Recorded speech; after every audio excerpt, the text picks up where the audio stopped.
the Weekly Show with David J. Maloney. This week, David talks to Glen Phillips, lead singer of Toad the Wet Sprocket. And now, here's your host, David J. Maloney. Welcome, everyone, to The Weekly Show. I'm your host, David J. Maloney. As you know, before the pandemic, we'd shoot the show before a small studio audience at the Hard Rock Hotel and Casino. And after several months of shooting the show from home, hoping we get back to our live-to-tape shows, we were not renewed for that format. Instead, we've been renewed for a new televised podcast format, which leaves us without a studio audience, but does allow us to have so many more great guests on the show who might otherwise not be able to join us. Of course, you can still watch the show right here on your TV and on YouTube, but you can also now listen to extended interviews with our guests on our very own Weekly Show podcast. Please go to our social media platforms for more information. On tonight's show, we've got a very special guest. He's the lead singer of one of my absolute favorite bands, Toad the Wet Sprocket. Tonight, we have the pleasure of interviewing Toad's lead singer, Glen Phillips. So don't go anywhere. We'll be right back.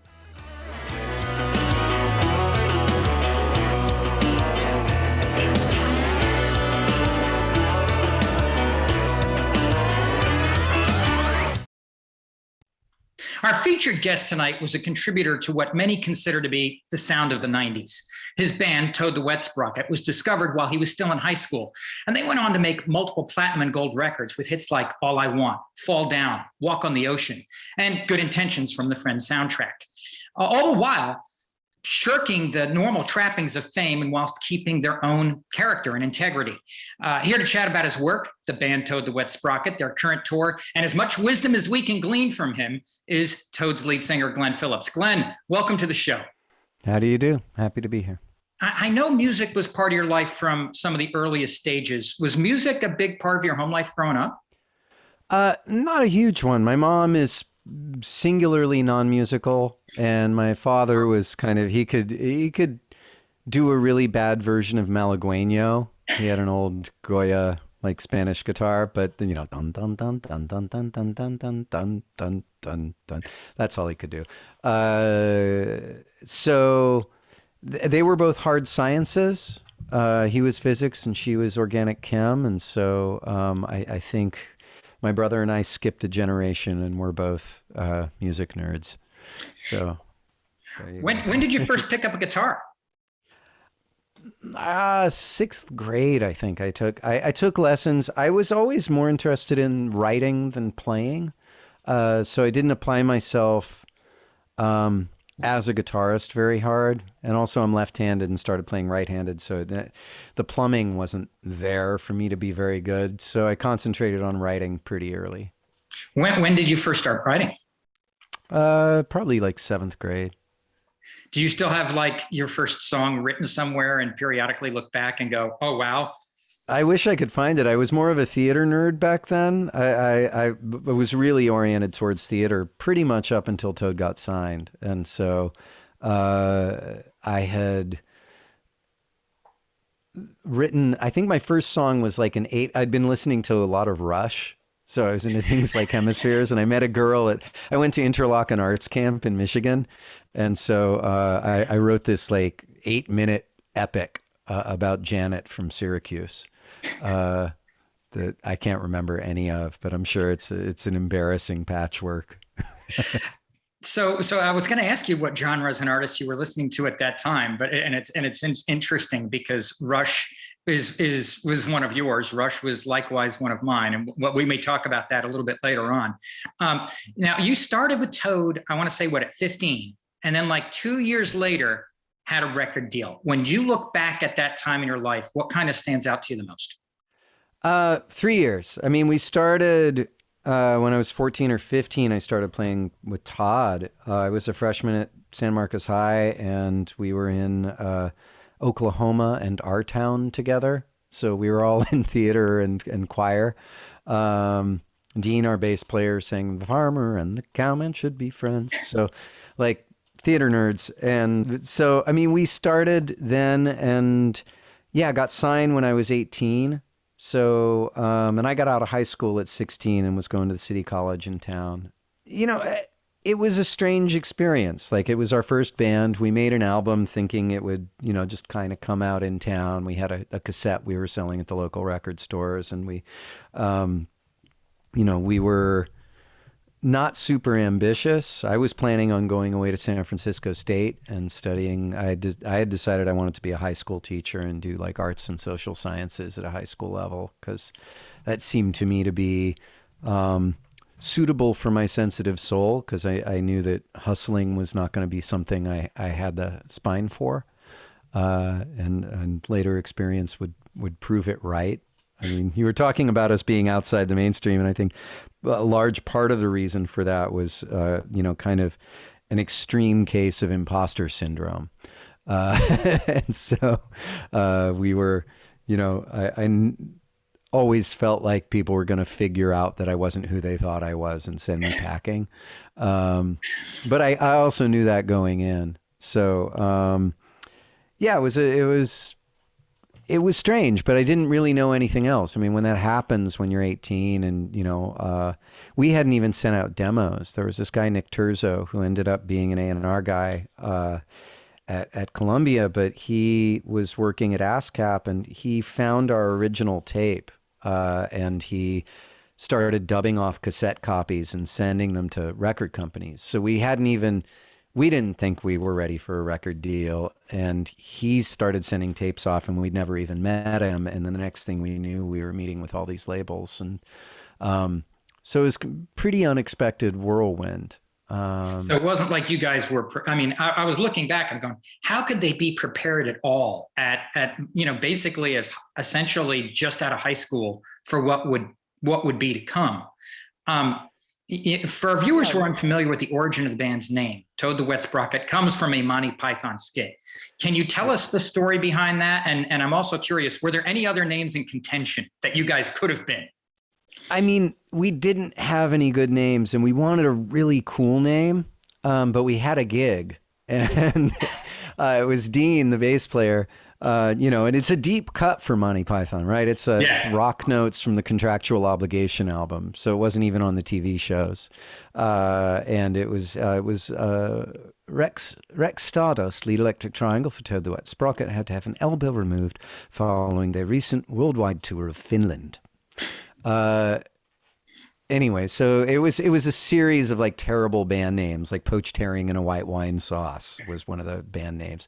Luckily, we didn't choose that, but it was just ridiculous, and we thought it would be hilarious to see it in print, and we were going to come up with the coolest band name ever. And then a year passed, and we still hadn't thought of a cool name. So there we were.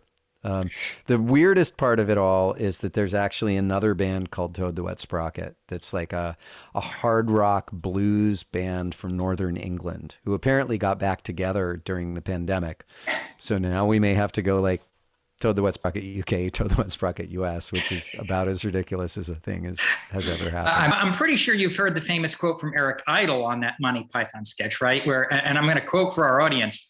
I once wrote a sketch about rock musicians. I was trying to think of a name that would be so silly nobody would ever use it or dream it could ever be used. So I wrote the words Toad the Wet Sprocket. A few years later, I'm driving along the freeway in LA, and a song comes on the radio, and DJ says, "That was by Toad the Wet Sprocket." And I nearly drove off the freeway. And that quote got me thinking, have you all been connected in any way with any of the members of Monty Python in any capacity? Jeff Fleece a few times because he's a local, and we sent Eric Idle a gold record. He called us at some point, and we said thanks for the name, and he said, "Yeah, it's great. Enjoy it. I won't sue you if you ever get a gold record. Send me one, and there will be no legal proceedings." And so that's hilarious. We eventually got a gold record, and we sent it to him. That's fantastic. That is so superb. I want to ask you about Toad's first album, Bread and Circus. I mean, you guys were also young, but also seemingly fairly experienced musicians at that time. What do you remember the most about the creation of that album? Well, Bread and Circus, we were a new band. And I think the thing about learning how to play together is you end up developing styles that are, you know, your own, meaning we were it's like attention. You learn to lean on each other's strengths and weaknesses, right? And so we were all working it out as a unit. So we sound like a band because we had no idea what we were doing. But we did that together. I mean, and, a cooler example of that would be like the Pixies, where I think they just heard Strange Time Signature. Like they didn't know what they were doing at the beginning.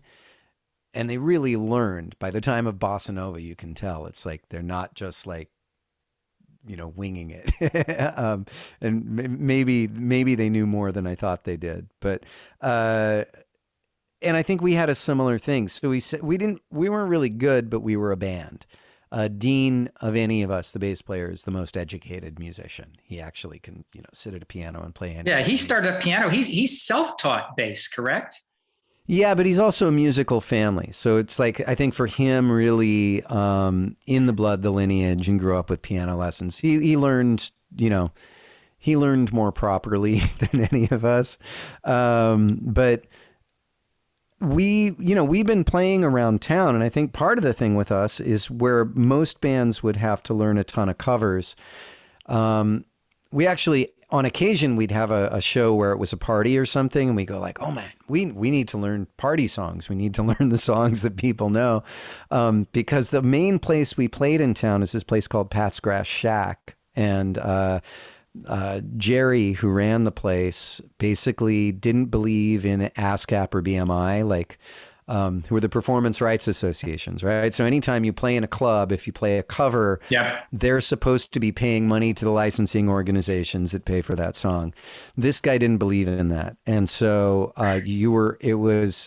it wasn't that he was like an advocate for original local music. It was just that he was cheap. Oh, no. And so you had to play all originals.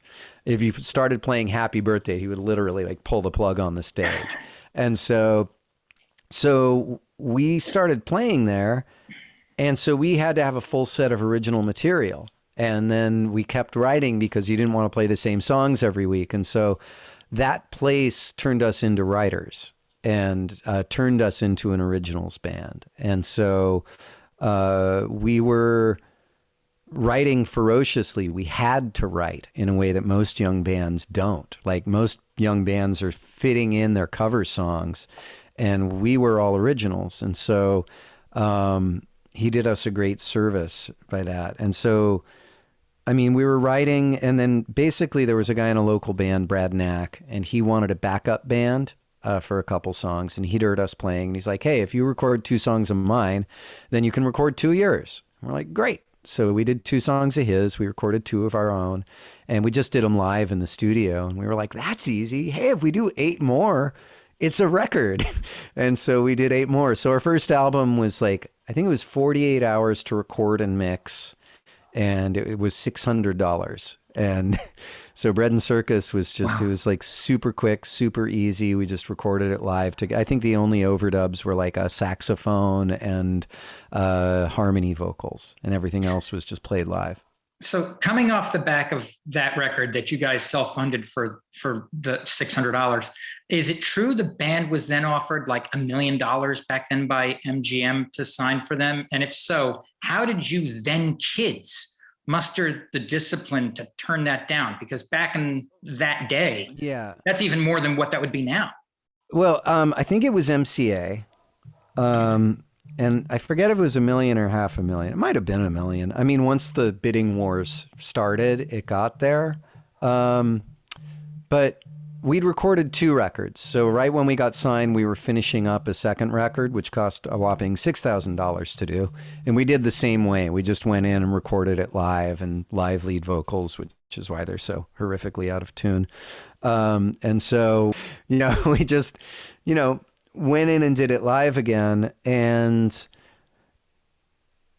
I think there were somewhere between 8 and 12 seriously interested labels. And it's part of the thing is like, it's once one is interested, if it's the right person at that label, then they're all interested. And we were young, we were in Santa Barbara, so it was easy for people to drive from Los Angeles and have a night at the Biltmore.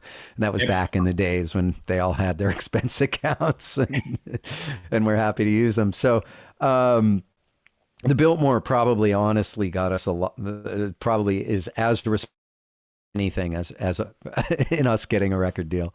And you're talking about the second. Go ahead. I'm sorry. I want to hear the rest. Well, the second record, we finished both. And while we were close to finishing, Nick Terzo, the guy at ASCAP, we had a guy named Marvin Etzioni produced the second album. Marvin's manager was Ron Sabule, who worked at ASCAP. Nick was like 21 or something, and he was working at ASCAP. Ron gave him a copy of our first record. He sent him out. So it was like, just as we were finishing the second album, it came out. And we were young, and we had, we weren't like a punk rock band, but we had a punk rock ethos.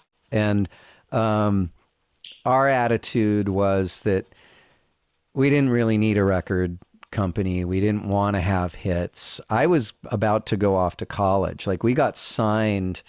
I was supposed to be going to San Francisco State and go off and do. We were all going to go to different towns. I think Todd really wanted the band to stay together and do it, and the rest of us just figured that's the thing we did.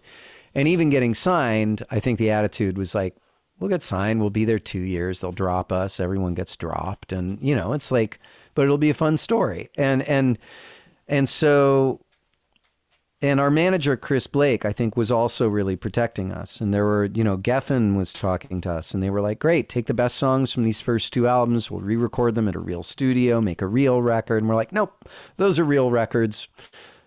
We want to do those, and we're already working on songs for the third record, and we want to put these out, tour colleges. We weren't in it for the money.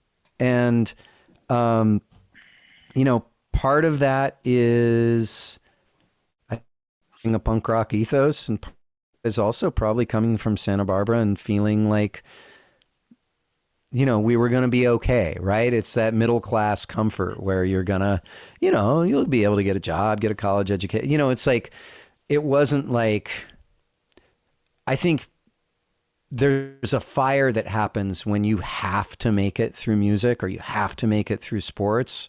Like, you look at, hip hop and R&B and like country music and bluegrass.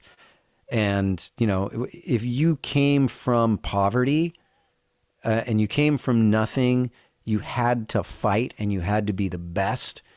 And, and like people from that background, I think there's like a need to make it work. And my thought was like, I already knew at 15 that I didn't want to sell myself. I didn't want to be famous. I didn't need to be famous. I wanted to be a teacher, wanted to get a pension. I wanted to not hustle. I wanted to not compete. I wanted to not be held up for constant public scrutiny. And so it was more, it afforded us this attitude. And to a degree, that attitude kept us with this indie attitude within the record company. When we signed with Columbia, we took, our advance for the Fear album was probably a tenth of what MCA was offering us. And we took a little licensing fee for the first two albums, but we had this attitude. It's like, if we take your money, then we got to do what you say. And so we're not going to take your money. We're going to earn what we make if we make anything. And we're going to make the best records we possibly can. And we don't care if we have a hit. I mean, we were listening to, Dinosaur Jr. and Dump Truck and Squirrel Bait and Husker Du and The Replacements. And we didn't get... Whoops. Like, the bands we loved were not trying to have hits. And the irony of Toad's career is that when we had a hit, we became a punchline for jokes about how the majors were destroying indie music, right? And we were one of the first bands to kind of cross that threshold right at that time in the early 90s when, radio was deregulated, when the formats were all over the place, where indie music was starting to cross over and make it big. And, once again, we just had this attitude that at the one hand, I think helped us and saved us. On the other hand, the disease of bands in the 90s was to be on major labels and act like you were on an indie label. So you think of bands like Counting Crows or Pearl Jam who refused to sing their singles live or would disfigure their singles so they were unrecognizable live, right? Thinking of Adam and how, Mr. Jones and me, he would never sing the melody, and Pearl Jam wouldn't sing alive, right? And so we were all on major labels, but we were all acting like we were too cool for school and we didn't want any success. And so there was a lot of self-sabotage in that. And I think if a band wasn't also really crystal clear on who they were, what their image was, and I think we thought REM didn't have an image, because it just felt like, no, we roll out of bed, we look this way, we're just cool, call it. And we're like, we can do the same, but we just were schlubs. And, they were art forward as people, I think. And we were nerds. And so if you don't pay attention to those things and think they might be important, then people fill in the gaps for you, and they don't ever do it flatteringly. People talk about the band's maturing sound then between Bread and Circus and the next album, Pale. That was really because you actually already had Pale done, but then you went back in and re-recorded it? Or was there a certain amount of maturity that changed in between the albums? Nothing changed. Our entire thing, we didn't have artwork for it, but it was mixed. So our whole thing, those two records, they were just recorded. One was in a track tome, one was in a big open room, so it sounds airier. I mean, the big change was when we went in and we did Fear. We wanted to make a big album. I was in love, as much as I like the indie kind of post-punk bands, I also loved Cocteau Twins, Peter Gabriel, Talk Talk, Tears for Fears, Thomas Dolby. I loved big productions and these, expansive records. And so when we went in and were doing Fear, even the producer we worked with, Gavin McKillop had produced bands like Shriekback and The Church and The Chills. And, I was a huge XTC fan, and, it was and I know Skylarking is more of a Todd Rundgren album than an XTC album in a certain way. But it's, they made such brilliant records. And I grew up, my brother, he works for Korg USA. He designs synthesizers, and he's, and so I grew up with all his influences as well. And, we love, Trevor Horn Productions, the Yes albums, and the Buggles, and, it's so we wanted to make a big record that was like Songs from the Big Chair or something, and so Fear was the big departure, where, it was 48 tracks back when it was like 2 reel-to-reels and, a giant SSL console, and, we threw in every idea we could think of, and it was an amazing experience to make. That's our show for tonight. Thank you so much for watching. A special thanks to Glen Phillips of Toad the Wet Sprocket for joining us. Stay safe, everyone. We are never standing still. The earth is spinning around the sun. The sun is swinging through the heavens. And time is always pushing on. But this body begs for comfort, and it groans with every change. Well, it hopes it will not suffer, prays in vain it will not age.